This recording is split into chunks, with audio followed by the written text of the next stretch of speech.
Ассаляму алейкум ва рахматуллахи ва баракатуху. Мир вам, милости, благословения Всевышнего Аллаха, дорогие зрители. Сегодня в рубрике «Ислам в Крыму» мы расскажем вам об одной из самых древних мечетей Европы – мечети Узбек-хана.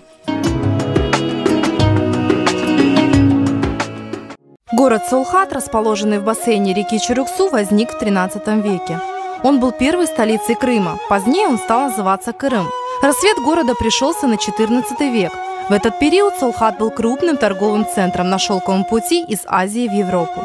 Здесь была столица крымского улуса Золотой Орды, резиденция эмира ханского наместника. Сулхат был огромным и роскошным торгово-административным центром. Хан Узбек, вступивший на Золотоордынский престол в 1312 году, став приверженцем ислама, велел построить в Сулхате красивую мечеть.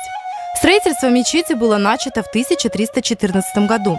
И спустя 18 лет было построено высшее мусульманское духовное училище – медресе, площадь которого занимала около 800 квадратных метров. Это был первый храм мусульманской науки и культуры на полуострове. По сообщению турецкого путешественника Ивлии Челеби, при Менгли-Гирее I мечеть была соборной. Здесь изучали Коран, философию, арабский язык, риторику, астрономию, логику, законоведение. Получив высшее духовное образование в медресе, его воспитанники становились кадиями, богословами, распространяя ислам по Крымскому полуострову и за его пределами. Сейчас это одна из древнейших из сохранившихся в Европе мечетей.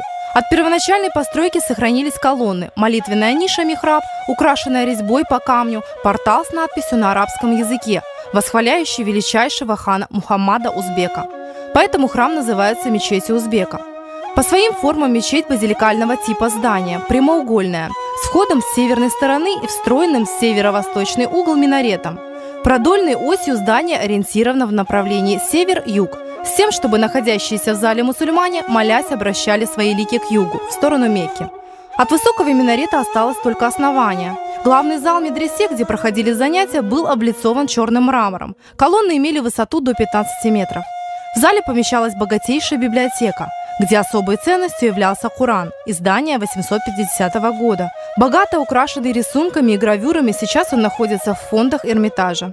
Фасад здания медресе был украшен монументальным арочным порталом, испещренным резным орнаментом.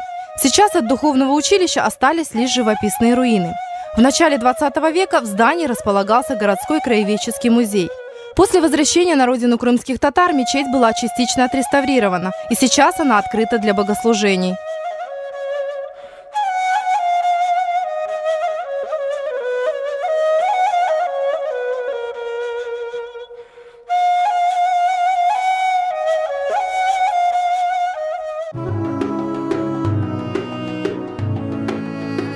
Сегодня в рубрике «Мусафир» у нас гость, преподаватель исламских наук Эмирасан Омеров. Ассаляму алейкум ва рахматуллахи ва баракатуху, Эмирасан Уджа. Ва алейкум ассалям ва рахматуллахи та'аля ва баракатуху. Эмирасан Уджа, мусульмане говорят о священном Коране как о священном слове Всевышнего Аллаха. Человек, мало знающий религию, как может распознать это? Действительно, мусульмане воспринимают Коран как священную книгу и как чудо, величайшее чудо, ниспосланное Всевышним Аллахом, пророку Мухаммаду, мир ему и благословение Всевышнего Аллаха. Когда ученые ислама рассматривают Коран как чудо, они выделяют несколько сторон или аспектов этого чуда-феномена. Одним из этих аспектов является то, что Коран является литературным шедевром, то есть таким произведением, подобного которому нету ни в арабском, ни в других языках. Другими его аспектами является содержание самой священной книги. В этой священной книге, в Коране, приводится описание некоторых явлений окружающего нас мира, которые не мог знать человек в средние века, не мог знать человек во времена пророка Мухаммада и сам пророк Мухаммад. Здесь тоже есть несколько направлений. Первое из них – то, что в Коране упоминаются события, которые произошли в прошлом, а также события, которые произойдут в будущем.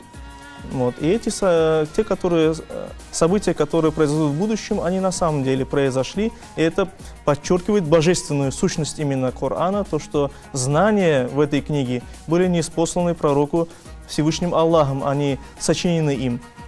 Есть и другая сторона. Другая сторона касается того, что есть некоторые научные факты, упомянутые в Коране. Об этих фактах мы расскажем чуть-чуть более подробно. Хотелось бы привести примеры. Первый пример к тому, что Коран рассказывает о событиях, которые произойдут в будущем.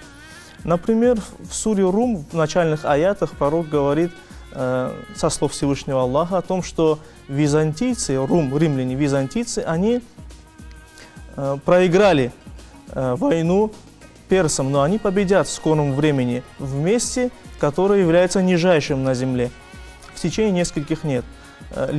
И таким образом рассказывается, что какое-то событие произойдет в будущем. Это один пример. И на самом деле это событие произошло. В 620 году нашей эры персы, они разбили войско византийцев и дошли до самого Константинополя, столицы этой империи. Но тем не менее прошло несколько лет. После ниспослания этого аята, и вот византийцы разбили их.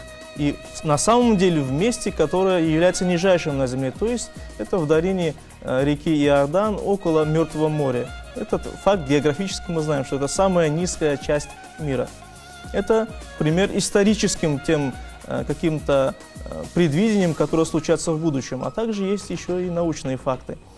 Что касается научных фактов, здесь, наверное, в первую очередь следует упомянуть те выражения в Коране, которые связаны с формой Земли, о том, какова Земля. Существуют аяты, в которых говорится о том, что Всевышний Аллах обволакивает ночью день и денью ночь. Используется такой глагол, при помощи которого мы понимаем, что Земля представляет собой нечто круглое. Этот глагол «кавара» в арабском языке также употребляется, например, для того, чтобы выразить такие слова, такой смысл – обвернуть чалму вокруг головы, например. То есть такие выражения употребляются, и мы можем сделать вывод о том, что да, на самом деле Земля обладает круглой формой. Также говорится, что Земля, когда Всевышний Аллах сотворил ее, Он с краев немного убрал у нее. Так говорится в Коране, и таким образом мы, например, можем сделать вывод, что Земля имеет форму не идеального шара, а эллипсоида, то есть именно той формы, которой обладает наш земной шар. Например, есть также другой еще один аят, для примера я приведу его тоже. Всевышний Аллах говорит, что мы создали небеса, небо, и мы его расширяем. Таким образом, мы можем понять, что наша Вселенная, в которой мы живем, небеса, то есть космос, он расширяется, так говорится в Коране. И на самом деле в начале 20 века было установлено, что наша Вселенная, она расширяется. Это исследования были проведены о шарообразности, то есть шарообразность Земли, о том, что Земля, она имеет форму эллипсоида. Также сведения о том, что Вселенная расширяется, об этом были получены знания, научно подтверждены они были только в начале 20 века. Пророк же Мухаммад знал это еще 14 веков назад, то есть в 7 веке нашей эры. Здесь хотелось бы подчеркнуть еще один факт. Коран на самом-то деле, может быть, некоторые себе ошибочно представляют, он не является энциклопедией или книгой научных фактов. Коран представляет собой живую проповедь. Коран – это обращение Всевышнего Аллаха, Его Слова, наставление, в первую очередь, пророку Мухаммаду, также мусульманам и ко всем людям. В Коране часто идет обращение ко всем людям, говорится «О эйюханнас», «О люди», «Эйюханнас», «О люди».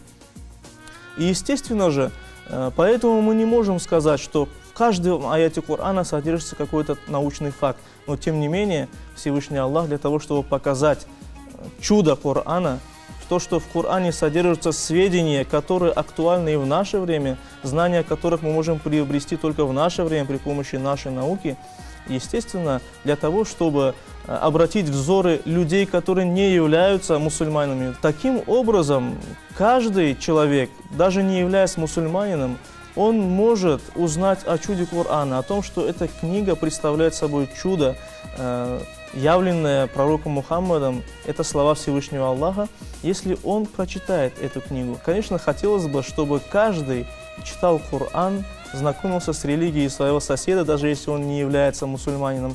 И таким образом это разовьет, распространит толерантность и добрососедство в нашем обществе. Спасибо вам большое, что вы посетили сегодня нашу студию. Ждем вас в следующих наших передачах. Мира, милости, благословения Аллаха.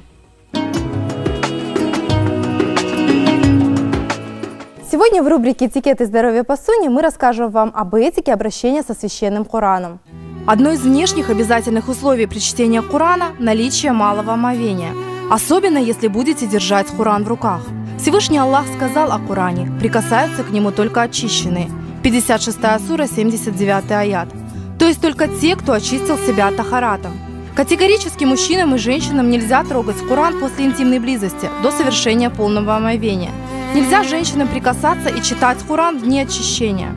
Желательно читать Коран с покрытием аурата, как при чтении намаза. Желательно читать, направившись в сторону киблы. Хотя пророк, да благословит его Аллах и приветствует, читал Коран в любом положении, сидя и лежа. Желательно перед чтением Корана почистить зубы мисваком. И когда ты читаешь Коран, то проси защиты у Аллаха от шайтана, побиваемого камнями. 16 сура, 98 аят. Нежелательно прерывать чтение Корана без уважительной причины.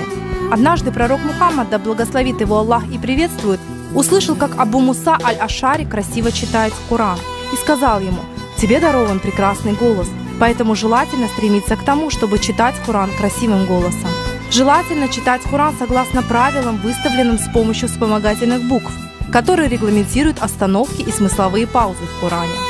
Необходимо проявлять глубокое уважение к священному писанию. Некоторые люди небрежны к Корану, кладут его на землю, на ноги. Во время чтения держать его лучше в руках. Желательно повторять те аяты, которые особенно на вас действуют. Однажды пророк, да благословит его Аллах и приветствует, провел всю ночь за повторением одного аята. Желательным является учитывать время для чтения Корана. Всевышний Аллах говорит о чтении Корана на рассвете: «Совершай намаз с полудня до наступления ночного мрака и читай Коран на рассвете. Воистину, на рассвете Коран читают при свидетелях». 17 сура, 78 аят. На рассвете происходит смена ангелов. Те, кто был при вас ночью, заменяют ангелы утра. Обратная смена происходит во время заката, и они также наблюдают за тем, как мы читаем Коран. Нужно очень внимательно читать и слушать Коран. Аллах Всевышний говорит: «А когда читается Коран, прислушивайтесь к нему и молчите. Может быть, вы будете помилованы». 7 сура, 204 аят. Нельзя читать Коран, чтобы потом продать его. Все это является неприемлемым в отношении Корана. Разрешается дарение вознаграждения за прочитанные аяты, но никак не продажа этого вознаграждения, тем более за определенную плату.